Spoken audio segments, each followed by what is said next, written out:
नमस्कार दोस्तों। इस बंद के दौरान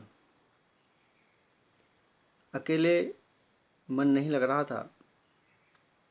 बहुत दिनों से बोर हो रहा था तो सोचा आप लोगों से थोड़ा चर्चा ही कर लिया जाए।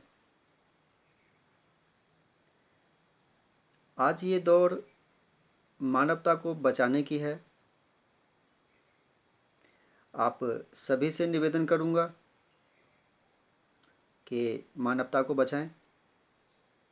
इस समय कोई पार्टी पॉलिटिक्स नहीं, सब एकजुट हैं और एकजुट हो करके अपने समाज की रक्षा करें और सभी लोग अपने अपने घरों में ही रहें। मैं भी हूँ, आप भी रहें। पर इसी दौरान खाली समय में कुछ चर्चाएं भी हो जाए, कुछ सामाजिक विषय।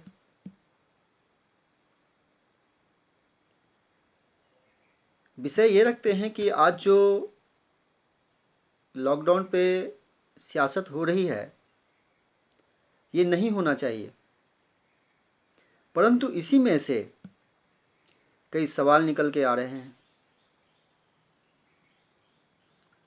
कि इतने सारे मजदूर दिल्ली, बॉम्बे, कलकत्ता जाने कहाँ कहाँ से अपने घर को लौट रहे हैं।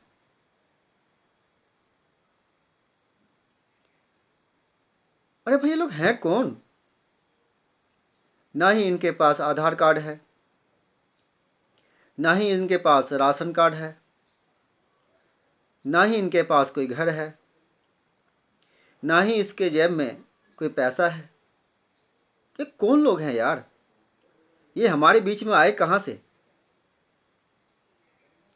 सोचने वाला विषय ये है कि ये देश, ये भारतवर्ष हमारा सोने की चिड़िया कही जाती थी और कही जाती हैं। हम विश्व गुरु बनने के तरफ अग्रसर हैं। उसी भीड़ में से ये लोग कहाँ से आ गए? ये हैं कहाँ के लोग? ये लोग हैं कौन? क्या हमारे पास इनका डाटा नहीं? क्या ये लोग हमारे बीच के नहीं? कुछ अध्ययन हमने किया है,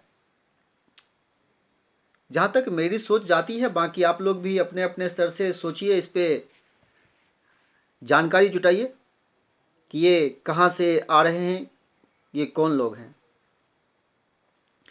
जबकि पूरे देश में, पूरे भारतवर्ष में जगह जगह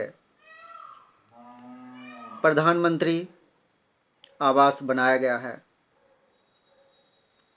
उसी तर्ज पर प्रत्येक राज्य में मुख्यमंत्री आवास भी बनाया गया है। तो इतने बेघर आए कहाँ से? और हजारों की तादाद में, लाखों की तादाद में यदि ये घर बनाए गए हैं प्रधानमंत्री आवास और मुख्यमंत्री आवास के नाम पर, और इसमें लोगों को बसाया गया है, तो ये लोग हैं कौन?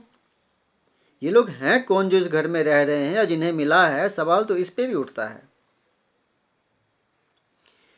क्योंकि जहां तक नज़र जाती है, जहां तक देख पाता हूं, मुझे तो गांव का गांव खाली नजर आता है। जब गांव का गांव खाली हो गया, गांव के लोग गांव में नहीं है, तो उन्हीं गांव के नज़दीक, उन्हीं गांव की सरकारी ज़मीन, उन्हीं गांव की ज़मीनों को एक्वायर करके सरकार ने ये कौन सा आवास बना दिया, उनमें किन लोगों को बसा दिया, और इन लोगों के लिए रोजगार कहां से आ रहा है? इस पर भी चर्चा होना चाहिए।